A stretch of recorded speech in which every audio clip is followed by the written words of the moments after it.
Yo boys and girls. तो इस video में यार कुछ इंटरेस्टिंग करते हैं। मतलब ऐसा कुछ करते हैं कि तुम भी बोले सब्सक्राइब करना तो बनता है। तो अगर आगे जाके वीडियो पसंद आए तो प्लीज सब्सक्राइब कर देना। तो गाइज इस वीडियो में हम एक सेल्फ ड्राइविंग कार को सिमुलेट करेंगे। अगर आपको सेल्फ ड्राइविंग कार के बारे में नहीं पता तो मैं आपको बता देता हूँ। सेल्फ ड्राइविंग कार जो है वो एक ऐसी कार है जो खुद से चलती है। उसके लिए आपको किसी भी ड्राइवर की जरूरत नहीं। इसमें हम कोई मशीन लर्निंग नहीं लगाएंगे। तो अगर आपको मशीन लर्निंग के बारे में कुछ नहीं पता तो पढ़ाई करो यार, क्या कर रहे हो आजकल के टाइम पे तुम लोगों को मशीन लर्निंग के बारे में नहीं पता। आजकल का टाइम ही एआई का चल रहा, चैट जीपीटी का चल रहा। हर दिन कोई ना कोई नया जीपीटी निकलता रहता है यहाँ पे। मशीन लर्निंग के बारे में पढ़ लो यार प्लीज। खैर छोड़ो, तो हम कहाँ पे थे। यस, इस सिमुलेशन को बनाने के लिए हमको चाहिए एक गाड़ी, एक सेंसर, रोड एंड ऑब्स्टिकल्स। तो हमारे कोड का लॉजिक कुछ इस तरह से रहेगा कि सबसे पहले गाड़ी अपने सराउंडिंग को देखेगी कि आसपास क्या क्या ऑब्स्टिकल्स है एंड कौन कौन से रास्ते हैं, और वो ये सब नॉलेज सेंसर्स के थ्रू निकालेगी। उन रास्तों और ऑब्स्टिकल्स के हिसाब से फिर वो एक 2D मैप बनाएगी। 2D मैप बनाने के बाद हम एक टारगेट को सेट करेंगे कि गाड़ी को कहाँ पे जाना है, एंड देन हम शॉर्टेस्ट पाथ को फाइंड करेंगे in real time by using 2D grid. Real time इस वजह से कि अगर रास्ते में और कोई ऑब्स्टिकल्स आते हैं तो गाड़ी अपनी डायरेक्शन को चेंज कर लेगी based on the new path. इस वीडियो के अंदर हम थोड़ा हार्ड लॉजिक लगाने वाले हैं, तो थोड़ा पेशेंस रखना। इसमें हम basic vector physics, maths, data structures and algorithms को कवर करेंगे। एंड ऑल्सो मैं कोड को जावास्क्रिप्ट में लिखूंगा बाय यूजिंग p5.js लाइब्रेरी। तो अगर ये लाइब्रेरी के बारे में आपको कुछ भी नहीं पता तो कोई दिक्कत नहीं, आप वीडियो के साथ बने रहिए, सब कुछ सीख जाएंगे। काफी इंटरेस्टिंग वीडियो होने वाली है, तो चलो स्टार्ट करते हैं। तो सबसे पहले तो हम p5.js का बेसिक सा सेटअप देख लेते हैं। तो सबसे पहले हम दो लाइब्रेरी फाइल्स को इंक्लूड करेंगे CDN के थ्रू। एक है p5.js की ग्राफिक्स वाली लाइब्रेरी और एक है साउंड वाली। उसके बाद हम p5.js वाले कोड को एक JS फाइल के अंदर लिखेंगे। तो यहाँ पे मैंने sketch.js नाम की फाइल बनाई है जिसको मैंने इंक्लूड कर लिया है index.html के अंदर। नाउ sketch.js फाइल के अंदर दो इंपॉर्टेंट फंक्शंस है, एक है सेटअप फंक्शन और एक है ड्रॉप फंक्शन। यहाँ पे जो सेटअप फंक्शन है वो सिर्फ एक बार चलेगा और जो ये ड्रॉप फंक्शन है वो कंटिन्यूसली चलता रहेगा। तो इस केस के अंदर मैंने यहाँ पे सेटअप फंक्शन के अंदर एक कैनवस को क्रिएट किया जिसकी विड्थ और हाइट है 500, और उसके बाद मैंने ड्रॉ फंक्शन के अंदर उसका बैकग्राउंड कलर सेट कर दिया रेड। अभी तक तो आपको सेटअप और ड्रॉ फंक्शन एक जैसे ही लग रहे होंगे क्योंकि दोनों के दोनों ग्राफिक्स को रेंडर कर रहे हैं, बट ऐसा नहीं है। तो मैं यहाँ पे आपको दिखाता हूँ कि किस तरह से ड्रॉ फंक्शन कंटिन्यूसली कॉल हो रहा है। तो अभी इस केस के अंदर तो मैंने बैकग्राउंड का कलर रेड दे रखा है। मान लो मैं यहाँ पे RGB की वैल्यू रेंडमली सेट करता हूँ कि मैं चाहता हूं कि हर बार जब भी ड्रॉ फंक्शन कॉल हो तो एक नया बैकग्राउंड कलर दिखे हमको। तो मैं यहाँ पे R की वैल्यू सेट करता हूँ randomly from 0 to 255। Similarly for G and B।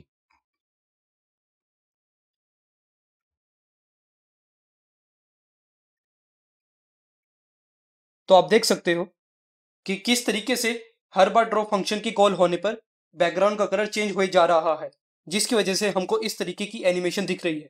इसके साथ ही साथ एक इंपॉर्टेंट बात यह है कि जो ये कैनवस का जो ओरिजिन पॉइंट होता है वो इस टॉप लेफ्ट के ऊपर होता है, ना कि बॉटम लेफ्ट के ऊपर।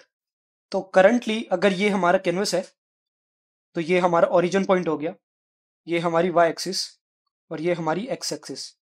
बट स्कूल के अंदर जब हम कोऑर्डिनेट सिस्टम को पढ़ते थे तो हम ज्यादातर इस पर्टिकुलर कोऑर्डिनेट सिस्टम पे काम करते थे जिसमें ये अगर ओरिजिन है तो ये हम पॉजिटिव एक्स एक्सिस लेते थे और ये पॉजिटिव वाई एक्सिस। तो मैं इस पर्टिकुलर कॉन्फ़िगरेशन से काफी ज्यादा कंफर्टेबल हूं। तो मैं इस कैनवस को इसमें कन्वर्ट कर दूंगा कि हमारा कैनवस कुछ इस तरह से दिखेगा कि ये कैनवस हो गया पूरा, ये हमारा ओरिजिन पॉइंट और ये एक्स एक्सिस और ये वाई एक्सिस। तो कन्वर्ट करने के लिए हम दो फंक्शंस का इस्तेमाल करेंगे। पहला है ट्रांसलेट फंक्शन, दूसरा है स्केल फंक्शन। तो इस कैनवस का जो ओरिजिन पॉइंट है वो अभी इधर है। अगर मैं इस कैनवस की हाइट h मानता हूं तो हमको 0,0 से 0,h तक शिफ्ट करवाना है ओरिजिन को। तो हम क्या करेंगे, ट्रांसलेट 0,h से ओरिजिन पॉइंट को शिफ्ट करवा देंगे।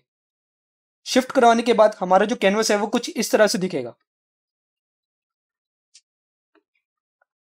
तो ये हमारा 0,0 है, ये हमारी वाई एक्सिस और ये हमारी एक्स एक्सिस। बट अभी भी हमारा जो कैनवस है वो कुछ इस तरह से नहीं दिख रहा है। हमारी एक्स एक्सिस तो सही है बट वाई एक्सिस को अभी भी हमको फ्लिप करना है। तो फ्लिप करने के लिए हम स्केल फंक्शन का इस्तेमाल करेंगे। तो हम स्केल के अंदर ये दो वैल्यूज डाल देंगे 1, -1। 1 इस वजह से क्योंकि हमको एक्स एक्सिस को तो कहीं भी स्केल करवाना नहीं है, क्योंकि वो तो एकदम करेक्ट है, बट वाई एक्सिस को हमको फ्लिप करना पड़ेगा। क्योंकि अगर फॉर एग्जाम्पल कोई वैल्यू इधर वाई एक्सिस, ये मान लो नेगेटिव वाई है, ये पॉजिटिव वाई है, कोई वैल्यू अगर -1 इधर लाई करती है तो इधर लाने के लिए हमको उसको बस माइनस साइन और आगे ऐड करना पड़ता है। तो इस वजह से जितने भी वाई पॉइंट्स है उसमें हमने माइनस ऐड कर दिया ताकि वो फ्लिप हो जाए। तो स्केल के बाद हमारा कैनवस बिल्कुल ऐसा दिखेगा। ओरिजिन शिफ्टिंग को एक बार लाइव डेमो के थ्रू देख लेते हैं। सबसे पहले तो ये जगमग को हटाता हूं मैं बैकग्राउंड कलर रेडी सेट कर रहा हूं। पहले मैं एक रेक्टेंगल को ड्रॉ करता हूं। मेरे को उस रेक्टेंगल को 100,100 पॉइंट के ऊपर ड्रॉ करना है। तो मैंने सबसे पहले उसकी पोजीशन लिखी, उसके बाद मैंने उसकी विड्थ दी 100 और हाइट दी 100, और मैंने इस पर्टिकुलर रेक्टेंगल के अंदर ग्रीन कलर को फिल कर दिया है। तो आप देख सकते हो कि ये ओरिजिन पॉइंट को मानते हुए इसने सबसे पहले 100,100 पॉइंट के ऊपर गया ये, और वहां पे उसने रेक्टेंगल को ड्रॉ कर दिया। अब हम इस पर्टिकुलर ओरिजिन पॉइंट को शिफ्ट करवाते हैं। तो सबसे पहले मैं ट्रांसलेट करूंगा, उसके बाद मैं स्केल करूंगा। अब आप देख सकते हो कि रेक्टेंगल जो है शिफ्ट हो चुका है। तो उसने इस पर्टिकुलर पॉइंट को एज अ ओरिजिन माना 0,0। उसके बाद वो 100,100 के ऊपर गया, उसने वहां पे रेक्टेंगल को ड्रॉ किया। बीच बीच में मैं जितने भी ये फंक्शंस लिखे जा रहा हूं, जैसे कि फिल हो गया या रेक्ट हो गया, ये सेल्फ एक्सप्लेनेटरी है। तो जैसे जैसे मैं लिखता जाऊंगा वैसे वैसे आपको समझ भी आते जाएंगे, तो कोई टेंशन लेने वाली बात नहीं है। बट जो भी इंपॉर्टेंट फंक्शंस है उसको मैं ढंग से एक्सप्लेन ही करूंगा। तो जैसे ट्रांसलेट और स्केल वाले फंक्शन काफी इंपॉर्टेंट थे, तो वे मैंने आपको बता दिए। ड्रॉ फंक्शन किस तरह से काम करता है वो मैंने आपको बता दिया। सेटअप कैसे काम करता है, क्रिएट कैनवस क्या चीज है। तो उस हिसाब से मैं आपको सारी इंपॉर्टेंट इन्फॉर्मेशन बताते रहूंगा। बट जो बड़ी ऑब्वियस सी चीज है वो नहीं बताऊंगा, क्योंकि काफी लंबी वीडियो हो जाएगी वरना। क्योंकि हम इस पर्टिकुलर वीडियो सीरीज के अंदर p5.js के बारे में नहीं पढ़ने वाले, हम एक ऑटोनॉमस एजेंट को बनाने वाले हैं। तो हम सिर्फ उसी चीज के ऊपर फोकस करेंगे। चलो ये सब बातें तो होती रहेगी। अब सीधा एक गाड़ी को बनाते हैं जो हम इस पर्टिकुलर प्रोजेक्ट के अंदर यूज करेंगे। सबसे पहले तो हम एक ट्रायंगल को ड्रॉ करते हैं। ड्रॉ करने के लिए मैं एक पॉइंट को फिक्स करता हूं, वो पॉइंट है a, b। इस पॉइंट के सबसे पहले मैं आगे x डिस्टेंस जाता हूं और उसके बाद x डिस्टेंस में पीछे जाता हूं। तो ये पॉइंट क्या हो गया, a minus x comma b. ये पॉइंट हो गया a plus x comma b. और उसके बाद मैं इस पॉइंट के ऊपर जाता हूं x डिस्टेंस, और इस पॉइंट के नीचे जाता हूं x डिस्टेंस। तो ये पॉइंट हो गया a minus x comma b plus x. ये पॉइंट हो गया a minus x comma b minus x. उसके बाद हम इन 3 पॉइंट्स को ज्वाइन कर देंगे।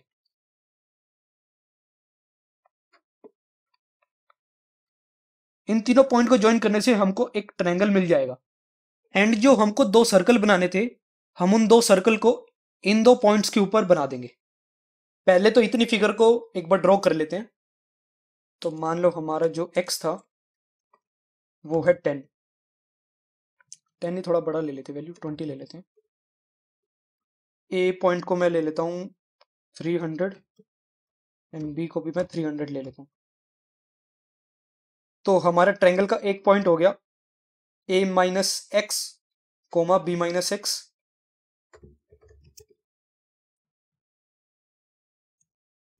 एक हो गया a minus x comma b plus x, और एक पॉइंट हो गया a plus x comma b, right. और उसके बाद हमको 2 सर्कल को ड्रॉ करना था। तो वो सर्कल हम एलिप्स नाम का एक फंक्शन होता है उसके थ्रू ड्रॉ करेंगे। तो a minus x comma b minus x, और उसकी जो रेडियस है मान लो वो 5 है, तो मैं 5,5। क्योंकि एलिप्स के अंदर आपको दोनों डायरेक्शन का देना पड़ता है, वाई एक्सिस और एक्स एक्सिस दोनों की आपको लेंथ देनी पड़ती है। तो अगर दोनों सेम होती है तो वो सर्कल बन जाता है, वरना एलिप्स बन जाता है अगर डिफरेंट हो तो। एलिप्स, दूसरा एलिप्स में a minus x comma b plus x के ऊपर बनाऊंगा। इसके अंदर मैं ब्लू कलर भर देता हूं।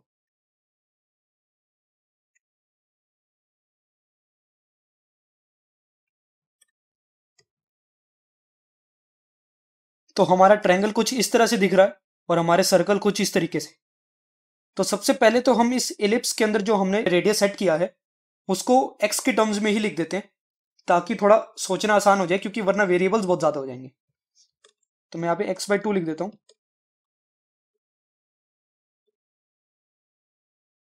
एंड उसके बाद एक पॉइंट ये है कि जो ये विड्थ है दो सर्कल के बीच में वो काफी ज्यादा लग रही है। तो मतलब एक कार वाली लुक नहीं आ रही है। तो कार वाली लुक आने के लिए हम क्या करेंगे कि अभी तक तो हम b-x और b+x पॉइंट के ऊपर जा रहे थे। अब हम क्या करते हैं, b-x/2 b+x/2 पे जाते हैं।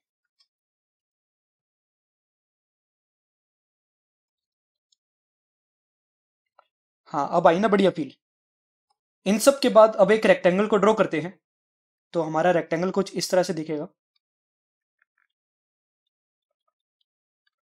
तो अगर मैं इस लेंथ को x/8 ले लूं और इसको x/4, तो हमारा ये वाला जो कोऑर्डिनेट है वो हो जाएगा a+x-x/8 कोमा b-x/4। और जो इस पर्टिकुलर रेक्टेंगल की जो विड्थ है वो x/4 के बराबर हो जाएगी, और जो हाइट है वो x/2 के बराबर हो जाएगी। चलो अब रेक्टेंगल को ड्रॉ कर लेते हैं। तो हमारा रेक्टेंगल a+x-x/8 कोमा b-x/4 के ऊपर था। जो उसकी विड्थ थी वो x/4 थी, और जो हाइट थी वो x/2 थी। तो यस, अब हमको एक गाड़ी वाला लुक दिख रहा है after making 2 circles, 1 triangle and 1 rectangle. Colour तो हम अभी बाद में चेंज कर लेंगे, बट ओवरऑल एक बार आप स्ट्रक्चर तो समझ ही गए होंगे। एक और पॉइंट, जो ये फिल फंक्शन है वो उन सब के ऊपर लागू हो जाएगा जो भी इस पर्टिकुलर फिल के नीचे होंगे, और जब तक उसको नया फिल ना मिल जाए। तो मतलब कोई भी कमांड हो वो अपने नेक्स्ट अबव नियरेस्ट फिल वाले फंक्शन को देखेगी। तो इन सब के लिए ये वाला फिल लागू है, इन सब के लिए ये वाला फिल लागू है। तो इस तरह से वाला फिल वाला फंक्शन काम करता है। तो अगर आपको इन टायरों को अलग कलर देना है, तो मान लो मेरे को ब्लैक कलर देना है इन टायरों को, तो ये टायर और जो ये रेक्टेंगल है उनका कलर अब ब्लैक हो चुका है। इसके बाद एक और पॉइंट, जितना भी अभी तक हमने कोड लिखा है उसके अंदर हमने ए, बी और एक्स को यूज किया है। अब एक मैं ऐसा तरीका बताता हूं आपको जिसके अंदर ए बी आपको बार बार यूज करने की जरूरत नहीं पड़ेगी। उसके अंदर हम क्या करेंगे, ट्रांसलेट फंक्शन का इस्तेमाल करेंगे। अब इससे क्या होगा कि हमारा जो ओरिजिन है वो a, b के ऊपर चले जाएगा। तो अगर ओरिजिन a, b के ऊपर चले जाएगा तो मतलब a 0 हो चुका है, b 0 हो चुका है। तो हमको a और b को अब यूज करने की कोई जरूरत नहीं है।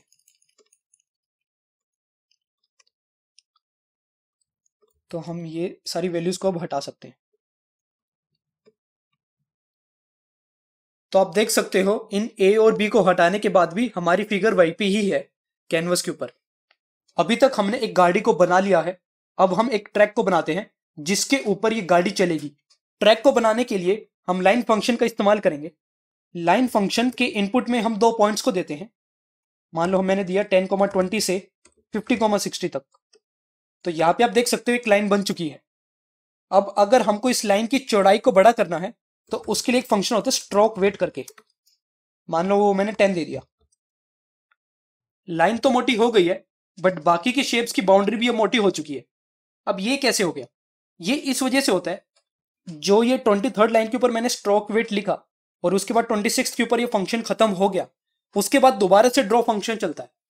तो ये कुछ इस तरह से दिखेगा हमको कि ये जो पूरा का पूरा कोड है वो अब इसके नीचे लिखा हुआ है। तो ये एक बार ड्रॉ फंक्शन एग्जीक्यूट हुआ, अब दोबारा से ड्रॉ फंक्शन अब एग्जीक्यूट हो रहा है। तो दोबारा से एग्जीक्यूशन होने पे जो ये स्ट्रोक वेट लिखा हुआ है वो नीचे वाले कोड के ऊपर भी अब अप्लाई हो जाएगा, जिसकी वजह से बाकी के शेप्स की बाउंड्री भी अब मोटी हो चुकी है। तो इस सिचुएशन से निपटने के लिए हम क्या करेंगे, यहां पे एक पुश फंक्शन और एक पॉप फंक्शन का इस्तेमाल करेंगे। इन दो फंक्शंस का काम यह होता है कि जो भी हमने सेटिंग्स एक पर्टिकुलर शेप के लिए डिफाइन करी है वो उस शेप तक ही सीमित रहे, उसके बाहर वाले शेप्स तक ना चली जाए। तो अब आप देख सकते हो कि सिर्फ लाइन ही मोटी हुई है, बाकी की शेप्स नहीं हुई है। तो इससे क्या होगा कि जो पुश और पॉप के बीच में जितनी भी वैल्यूज है वो ही अफेक्टेड होगी इस स्ट्रोक वेट के जरिए। अब अगर मैं इस स्ट्रोक वेट के ऊपर एक और लाइन बनाता हूं 50,60 से 70,80। तो उस टाइम के ऊपर ये स्ट्रोक वेट वाली फंक्शनैलिटी इस पर्टिकुलर लाइन के ऊपर अप्लाई नहीं हुई। ऐसा इस वजह से क्योंकि पॉप फंक्शन आने से स्ट्रोक वेट की जो कैपेबिलिटी है वो खत्म हो जाती है। तो जैसे ही दोबारा से अब फंक्शन चलेगा तो उस टाइम पे उसको ऐसा दिखेगा इस लाइन को कि ऊपर स्ट्रोक वेट डिफाइन हो ही नहीं रखा। एंड ऑफ कोर्स जो ये पुश एंड पॉप वाली जो फंक्शनैलिटी है वो किसी भी p5.js फंक्शंस के साथ एसोसिएट हो जाती है, क्योंकि p5.js के अंदर जितने भी फंक्शंस हैं उनका काम इस तरह से ही चलता है कि जब वो डिफाइन होते हैं उसके नीचे जितनी भी स्टेटमेंट्स लिखी होती है उन सब के अंदर वो वाला फंक्शन अप्लाई हो जाता है। तो अगर आपको किसी भी फंक्शन की फंक्शनैलिटी को इनक्लोज करके रखना है तो उसके लिए आप पुश एंड पॉप का इस्तेमाल करते हो। वीडियो को एक बार यहीं पे एंड करते हैं। आप इस गिवन ट्रैक को एक बार खुद से इंप्लीमेंट करके देखना यूजिंग लाइन फंक्शन। अगर हो जाए तो बढ़िया है, वरना नेक्स्ट वीडियो में हम देख ही लेंगे। एंड वन मोर थिंग, इस पूरी सिमुलेशन को बनाने के लिए इस चैनल के ऊपर 3-4 वीडियोस और आएगी जिसमें हम इन 3 चीजों की बात करेंगे कि हम किस तरीके से सेंसर्स की मदद से ऑब्स्टिकल्स और ट्रैक को डिटेक्ट कर सकते हैं। दूसरी बात यह है कि हम किस तरीके से डायनेमिक शॉर्टेस्ट पाथ को कैलकुलेट करेंगे। एंड तीसरी बात यह है कि ये कार खुद से कैसे नेविगेट करेगी टू अ सर्टेन डायरेक्शन, क्योंकि ये एक सेल्फ ड्राइविंग कार है। तो आप इस चैनल के साथ बने रहिए। अगर आपको वीडियो अच्छी लगे तो सब्सक्राइब कर देना, एंड अगर आपको कोई डाउट्स है तो कमेंट सेक्शन में मेरे से पूछ लेना। So that's all for this video guys. Thanks for watching. Bye.